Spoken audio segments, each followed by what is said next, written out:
Now we head to the Q&A session with our wonderful speakers. So I encourage the audience and participants to please post your questions below.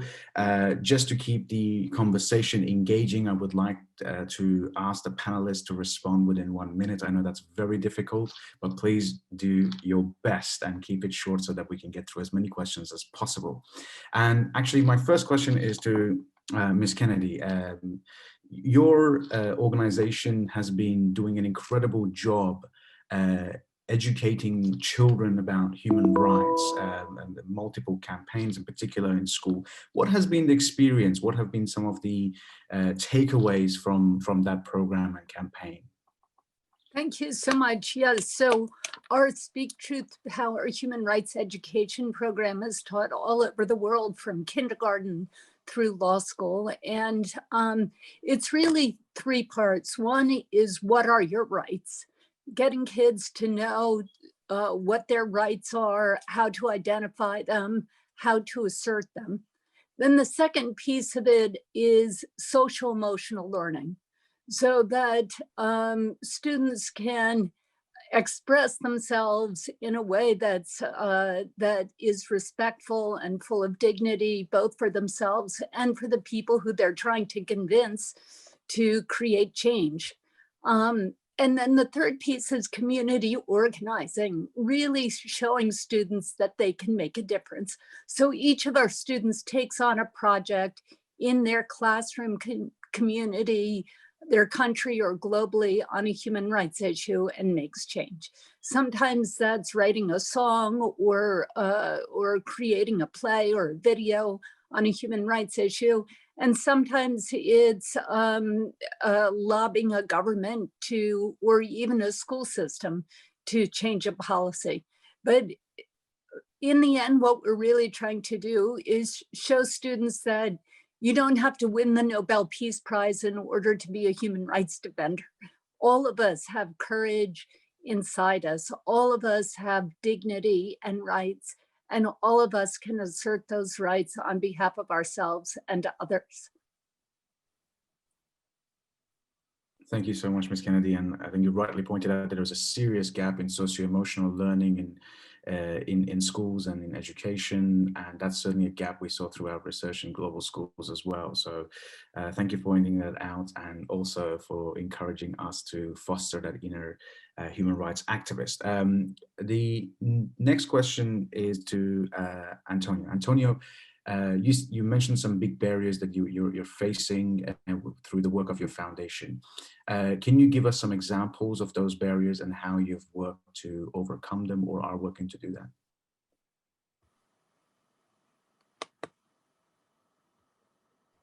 Okay, I think I'm muted now. As I said, for us, the key to unlock these barriers really is this combination of media and legal intervention. And we've seen, especially with COVID, this vulnerability is really spreading around the world and becoming much more exacerbated. And perhaps I can give you a bit of an example of what we've done on a practical level, because I think it's important to understand that I think everyone in this ecosystem has a role to play. And solutions might not be appearing as immediate, but they are actually out there.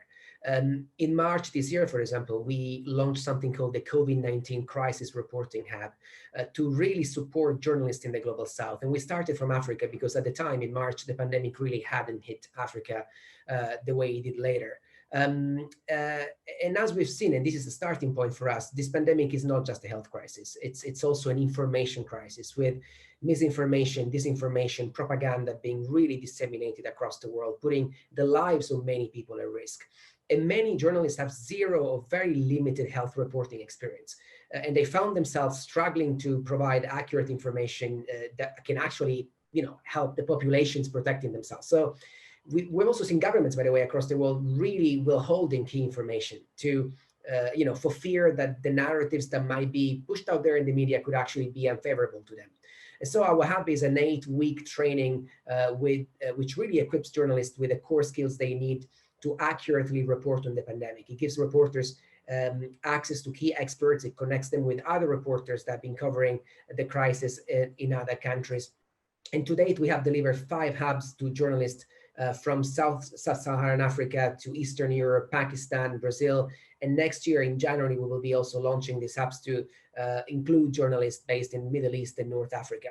But we also stepped up our own news coverage. And that's really important because we really focus on the impact of COVID-19 on people, society, and the environment at a moment when the narrative was really about the numbers. I mean, if you remember in March, in April, the story was the numbers, how many people are dying, how many people are hospitalized.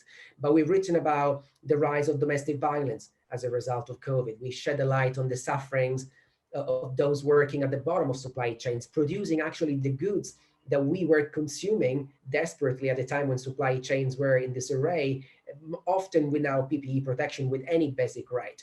We've written about the way COVID affected the most marginalized groups of society, and we provided pro bono legal support to facilitate assistance for NGOs and social enterprises at a time when they really were the most stretched. A lot of organizations, civil society organizations, were really at risk of closing shop. And so we help them navigating the legal uncertainties from how do I extend my holiday mortgage period to, or how do I pay rent? How do I get out of a contract? So really providing concrete supports to organizations. And we really have seen how social enterprises can actually provide solutions which can really be adopted at speed all around the world. So our support, if you want, it's more systemic. It's a combination of skills.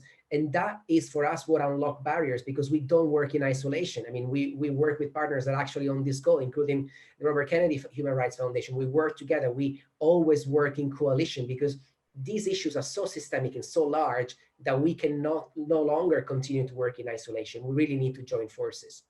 Great, thank you very much.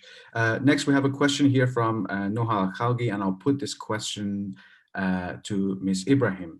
How can young people be advocates for human rights and join your efforts in supporting the most vulnerable population in our communities without causing harm to these communities? 1 minute. Right.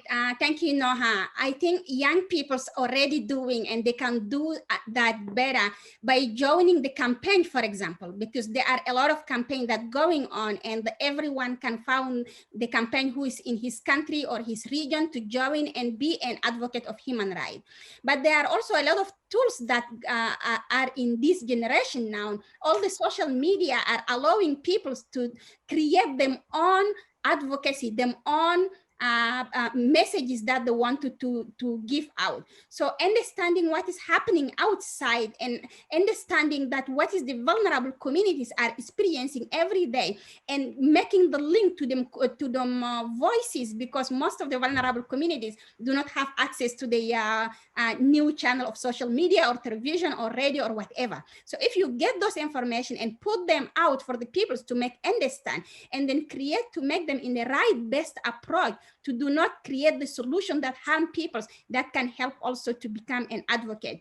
And finally, to give the voice, you know, most of the peoples that want to, when they hear about the human rights violation, either on water or on the land, or just they kill the human rights defenders, so they do not take the information to them. So the most important is how the information can go to those peoples, and how they can get also the chance to talk themselves. So if you can help to make the bridge with the community who are the most vulnerable, who can talk for themselves, that will be a very, very helpful for my community, for many other indigenous communities and the vulnerable peoples themselves. Thank you very much for that. Here we have a quick question to Alejandra. In which geographical location do you work, and can you highlight the state and process of prosecution of those who have been arrested, and how many have been arrested? You know, how effective is that prosecution process? You have 1 minute. Okay, I'll try. So I work in Madrid, Spain, and I do not have a big clue of how this technology we are implementing works in another country. So I don't know if it's easy to replicate, because I want to put you an example. When we see trends of how traffickers target victims, we start working to prosecute that trends, and the next week they have changed. So this is why we need technology, because we are not as fast as they are. So this works in Madrid, Spain, but I don't know if it works in other countries. And it is so difficult to prosecute this crime in Spain because the evidences online are not that easy. It's not the same as an in-person prosecution or a crime that happens in presence. So we are putting more papers into police table, like letting them know that this is a huge crime online, but it is not working as well as I would like to and as fast as I would like to. The good thing is that now we are able to find the victims, and that's like the solution compared to when we didn't know anything about the crime, that now we can find them. When they got locked down, we didn't know where they were, but now we can find them. And the last question is that if I have tried to look into what is fueling the continuous rise of this ordeal, and I think it's poverty. It's poverty, and now with COVID, more people is vulnerable. So now we need to prosecute the crime online, but this is not something new. This already happened. Thank you very much, Alejandra. And with that, I would like to go around the panel and ask you this simple question, which is, how do you see the role of young people in working with your organization, and how can they actually get involved in your work? And we'll start with Ms. Kennedy. Thank you so much. So first of all, download our Speak Truth Power platform. We'd love to get it in your schools, and we'd love you to be using it. And then secondly, we have a video contest, we have music contests, we have art contests for students to be engaged in these issues. And then we have a young leaders program where we train college students to use these tools to create change on campus. So go to our website and we will put you right to work. Thank you. Thank you, Ms. Kennedy. Antonio? I guess if you are a young journalist or if you are a young lawyer and want to get involved into driving social change, get in touch. There's a number of opportunities ranging from pro bono legal support to civil society organizations to photojournalism to human rights reporting. So if you want to play a part, get in touch. Thank you very much. Felipe? Yes, for young leaders to do better than the other generation in the future, I think a new hermeneutic approach they need to have. They need to have a better heart, to say. And that is what we will try to do in our school next year, to try to, as I said before, evangelize their pockets so they are not tied into this luxury world, life of luxury. Thank you very much, Felipe. Thank you. Ms. Ibrahim? Yeah, young people can help to get out our voices. So help to get it out and hold your government accountable. They have to take the right decisions and they have to be responsible. For example, stopping the fossil fuel. For example, acting responsibly because we have the same planet. If they violate the right of the peoples where they are, it's going to impact us in the far away. So act and hold them accountable. That can help the life of all of us to be better. Thank you. Thank you, Ms. Ibrahim. And finally, Alejandra, and then I'll hand over to Monsignor to give a statement and question. Alejandra. So in the case of modern slavery, if I were me at 18 years old, I would say that slavery happens everywhere and it can happen to anyone. So as a young advocate to end it, you just need to be in some place and have some information to share to anyone, because at the end, we need people everywhere that has access to preventive information everywhere. So almost everyone can be an advocate of every human right. Thank you very much, Alejandra. Monsignor?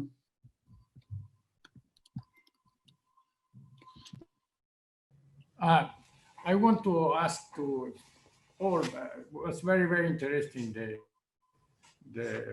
different contributions. But I think that is a real problem, the relation of virtue and education, and especially for the politicians, but also for all people to have some responsibility. What can we do? I ask especially for Belis, for example, to make understand to the politician that they need to see the good, the virtue, and not to be present and to continue to have power. This is a real problem, because really education is education, not only information, not only knowledge, but also ethic. And today the great problem is that we don't have ethic, not have virtue. So I ask this especially for Belis. Thank you, Monsignor. Any of the panelists would like to jump in and answer that? Yes, Pope Francis in the chapter of the best politics asks in Fratelli Tutti, why on earth did you get involved in politics? Is it to gain power or to serve, especially the poor? And I think the ethical part of the values always comes with having the conscience of whatever you do here on earth echoes in eternity. So if you lose sight of that and you lose sight of your neighbor, you will never achieve anything good, nor for anyone in the community, but neither for yourself. And that is where the ethical part should come. Thank you for those great comments and inspiring words, Felipe. And I really want to take this chance to thank all our wonderful panelists for this very inspiring session, sharing the incredible work that you're doing and your incredible leadership on the ground. I'm sure I speak for all the participants when I say that we've been incredibly energized with your work and very, very inspired.